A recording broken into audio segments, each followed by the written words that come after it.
तो All India Muslim Personal Law Board, Jamiat Ulama e Hind और असदुद्दीन ओवैसी, ये सब के सब चिल्ला चिल्लाकर नए वक्फ कानून को असंवैधानिक और गैर कानूनी बता रहे हैं, जबकि यह कानून देश की संसद में पास हुआ है। देश की जनता ने जिन्हें अपने वोट से चुनकर संसद में भेजा है, उन सांसदों ने बाकायदा बहुमत से बिल को पास किया है।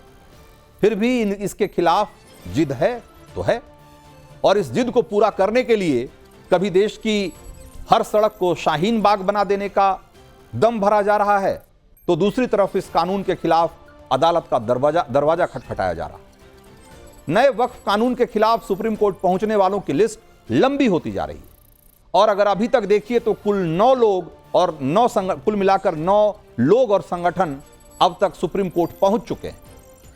उसमें कांग्रेस से मोहम्मद जावेद हैं, AIMIM के चीफ असदुद्दीन ओवैसी हैं, आम आदमी पार्टी के अमानतुल्लाह खान हैं, एक NGO है association for protection of civil rights, उसके अलावा जमीयत उलेमाए हिंद के चीफ मौलाना अरशद मदनी, फिर समस्त केरल जमीयत उलेमा और all India Muslim Personal Law board. इसके अलावा भी SDPI और मुस्लिम लीग भी पिटीशन दाखिल कर चुकी, और आने वाले दिनों में ये होड़ लगी हुई है कि कहीं पिटीशन दायर करने में वो पीछे न रह जाए, उनका नंबर ना आए, कहीं ऐसा ना हो, और वो मुसलमानों के झंडा बरदार की जो उनकी छवि है या जो खुद को साबित करने में जुटे हुए हैं, कहीं उसका नुकसान ना हो जाए। लेकिन ये वक्फ वाली जो लड़ाई है, सिर्फ सड़क, सदन और सुप्रीम कोर्ट में नहीं लड़ी जा रही, साइबर वर्ल्ड में भी एक अलग लेवल पर मामला चल रहा है। AIMIM के चीफ और हैदराबाद से सांसद असदुद्दीन ओवैसी वक्फ संशोधन कानून के खिलाफ अपने पुराने बयानों की क्लिपिंग काट काट कर सोशल मीडिया पर पोस्ट कर रहे हैं, और बयान भी ऐसे कि आप बार बार सोचने पर मजबूर हो जाएंगे कि देश की संसद में बैठने वाला कोई नुमाइंदा ऐसी भड़काऊ बयानबाजी कर कैसे सकता है। एकदम मरने वाली बात है भाई साहब, सुनिए जरा एक बार। और अगर मोदी ये कानून बनाते हैं तो जैसा कि पर्सनल लॉ बोर्ड ने फैसला लिया कि अगर एहतजाज होगा मोदी जी तो आप हमारे वजूद को मिटाना चाह रहे हैं, बेहतर यह है कि मैं रोड पर आकर अपने आप को खत्म कर लूं, मगर अपने घर में बैठकर अपनी जायदादों को छीनना नहीं देख सकता जो अल्लाह उसका मालिक है। मैं घर में बैठकर नहीं दे सकता कि जिसका मालिक अल्लाह है उसको जायदाद को छीन लिया जाए। तो ये ओवैसी की पुरानी चुनावी स्पीच है और चुनाव प्रचार के वक्त की है, लेकिन देख लीजिए कि ओवैसी ने किस वक्त और सोचिए कि किस मंसूबे के साथ इस पुराने भाषण में खुद को खत्म कर लेने वाला पार्ट इसको काट कर फिर से शेयर किया है। एक सवा नहीं है तो और क्या है साहब, ये भड़काऊ कांड नहीं है तो इसे क्या कहेंगे। एक तरफ तो ओवैसी कोर्ट के रास्ते संवैधानिक लड़ाई लड़ने की बात करते हैं, और दूसरी तरफ ऐसी भड़काऊ क्लिप को वायरल करने में जुटे हुए। और ये एक लौती क्लिप ऐसी नहीं है, एक और पुराना भाषण का टुकड़ा है जिसको कि उन्होंने पोस्ट किया है, और जिसमें भारत के मुसलमानों को उठाने, जगाने ऐसा जोश भरते हुए दिखाई दे रहे हैं। देखिए, उठो भारत के मुसलमानों, ये वक्त उठने का है। मैं बार बार तुमसे कह रहा हूं, तुम अगर मुझसे नफरत करे तो करो मुझसे नफरत, दिल खोल के करो, मगर ये तो सबका मसला है ना मेरे भाई। ये कोई देवबंदियों बरेलवियों का अहले हदीस का मसला नहीं है, ये वक्फ का मसला है जो जायदाद अल्लाह के नाम पर है।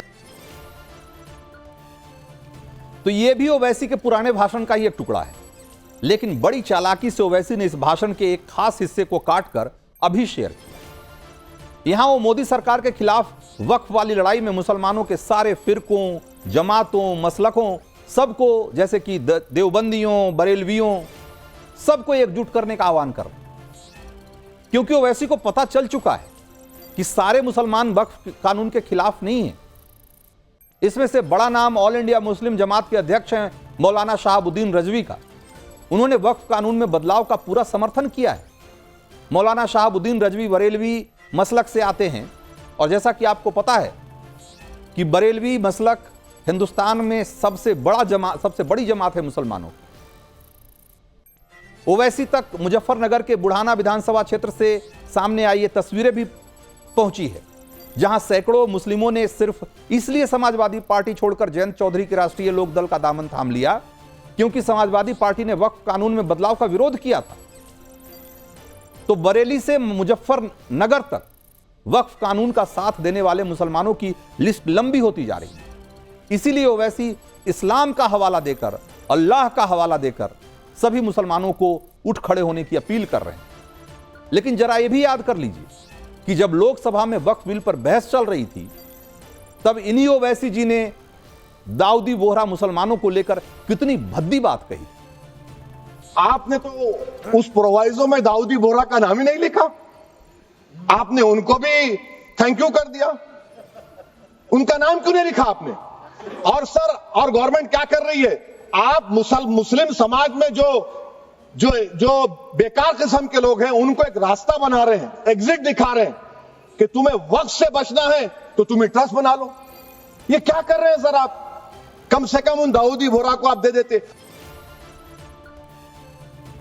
तो मुस्लिम समाज में ओवैसी किसे बेकार किस्म का मानते हैं, ये ओवैसी को सामने आकर बताना चाहिए, या फिर मान लेना चाहिए कि वक्फ विरोध के खिलाफ उनकी पॉलिटिक्स और कुछ नहीं, सिर्फ अपनी सियासी दुकानदारी चलाते रहने की एक कोशिश भर है।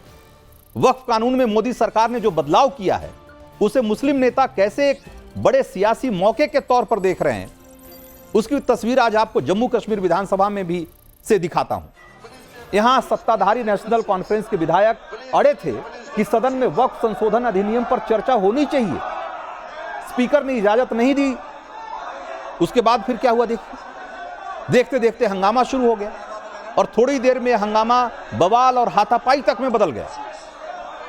उमर अब्दुल्ला की पार्टी नेशनल कॉन्फ्रेंस इस मोड में थी कि जैसे वक्फ को लेकर उन्होंने आक्रामकता नहीं दिखाई तो मुस्लिम बहुल कश्मीर में उनको नुकसान हो जाएगा। उनकी इस मुहिम में कांग्रेस का भी साथ मिला। विधानसभा आरक्षण ने सदन में विधानसभा अध्यक्ष ने सदन में नियम का हवाला दिया, कहा कि यह मामला कोर्ट में है, इसलिए प्रश्नकाल स्थगित करके इस पर चर्चा नहीं की जा सकती है। लेकिन नियम कायदों की फिक्र एनसी और कांग्रेस को क्यों होगी? उन्हें तो अपनी सिर्फ पॉलिटिक्स की चिंता है। पहली बात तो यह कि जो बिल देश की संसद में पास हो गया उस पर नए सिरे से सोचने का विधानसभा का कोई अधिकार नहीं है उसको। फिर भी यहां चर्चा की मांग हुई, वक्फ कानून की कॉपी फाड़ी गई। आज इस पूरे हंगामे को लेकर सबसे जोरदार जवाब बीजेपी की ही विधायक शगुन परिहार की तरफ से आया। एक बार सुनिए उनको। आपको ये लगता है कि जम्मू कश्मीर की असेंबली का विषय है ये डिस्कस करना? ये बिल पास हो चुका है, इस बात पे तो डिस्कशंस का सवाल ही नहीं होता। इनकी एटीएम मशीनें बंद हो गई, इनके अपने घर चलने बंद हो गए वक्फ के नाम पे। इन्होंने जो है गरीब मुसलमान, अहमदिया मुसलमान, विधवा मुसलमान बहनें हमारी जो बेसहारा थे, जो बच्चों के माँ बाप नहीं थे, उनके लिए जो वक्फ का पैसा आता था वो इन्होंने अमीर लोगों ने अपने घरों में लगाया। वक्फ के नाम पे जो लूट मचाई हुई थी, जो कि सर्चर कमेटी की रिपोर्ट बताती है कि 1200 करोड़ जो एनुअल इनकम जनरेट होनी थी वो सिमट के रह गई 163 से लेकर 167 करोड़ तक। आप मुझे बताइए बाकी का पैसा कहां गया? तो वक्फ संशोधन कानून के नाम पर मुसलमानों को भड़काने का खेल पहले भी चल रहा था, वही खेल अभी भी चल रहा है। हालांकि अब एक कानून बन चुका है और अगर आपको आपत्ति है तो जैसा कि सुप्रीम कोर्ट में आपने इसको चुनौती दी है, बिल्कुल दे सकते हैं, लेकिन अपनी पॉलिटिक्स के लिए देश का माहौल बिगाड़ने की कोशिश बिल्कुल ना करें, क्योंकि इसकी इजाजत बिल्कुल नहीं है।